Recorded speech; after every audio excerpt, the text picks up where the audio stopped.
మీరు లీగల్ ఆస్పెక్ట్లో కూడా చెప్పొచ్చు. ఇది వెంకటేశ్వరరావు గారు.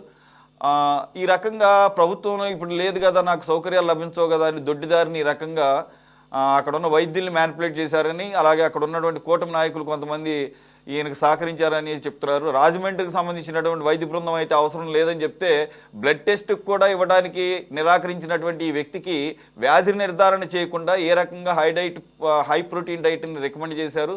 ఈ సౌకర్యాలు మరి మిగిలిన ఖైదీలకి మరి వాళ్ళేం పాపం చేసుకున్నారు, వాళ్ళకి ఎన్ని జబ్బులు ఉన్నాయో, ఎంతెంత ప్రమాదకరమైన జబ్బులు ఉన్నాయో. Sir please. సురేష్ గారు, లీగల్ కి ఇల్లీగల్ కి మధ్యలో ఉంది అయ్యే. లీగల్ కి ఇల్లీగల్ కి మధ్యలో ఉంది అయ్యే. కాబట్టి అంటే లీగల్ అనేది మనలాంటి వాళ్ళం ఇక్కడ డిబేట్ చేయటానికి ఉంటుంది. అన్నిటికన్నా ముఖ్యం ఏంటంటే నైతిక విలువలు లోపించినటువంటి పరిస్థితి. తర్వాత సమాజంలో ఉన్నటువంటి సంబంధ బాంధవ్యాలు కొన్ని పార్టీల్లో వ్యతిరేక పార్టీల్లో ఉన్నప్పటికీ కూడా ఉన్నటువంటి సంబంధాలను కూడా ఈ సందర్భంగా ఉపయోగించుకుంటాం. తర్వాత ఆర్థిక సంబంధాలు, ఈ ప్రపంచంలో అన్నిటికన్నా ముఖ్యమైనది ఏంటంటే ఆర్థిక సంబంధాలు, ఆర్థిక వ్యవహారాలు.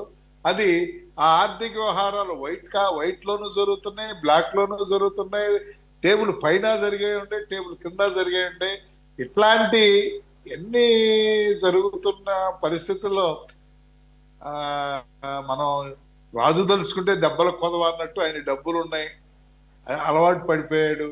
చట్టాన్ని ఇప్పుడు చంద్రబాబు నాయుడు గారికి ఆ రోజున ఏసీ పెట్టాలంటేనే లేదు, దోమలు వస్తున్నాయి కొడితే ప్రమాదం అంటేనే ఆయనకి లేదు. అది ఆ రోజుల్లో ఆయనకి అది జరిగింది, ఈయనకి అన్ని రోజుల్లోనూ జరుగుతుంది. దాని మీద మనం వ్యక్తిగతంగా పోవటం అనేది అనవసరం అనేది నా అభిప్రాయం. సో రామారావు గారు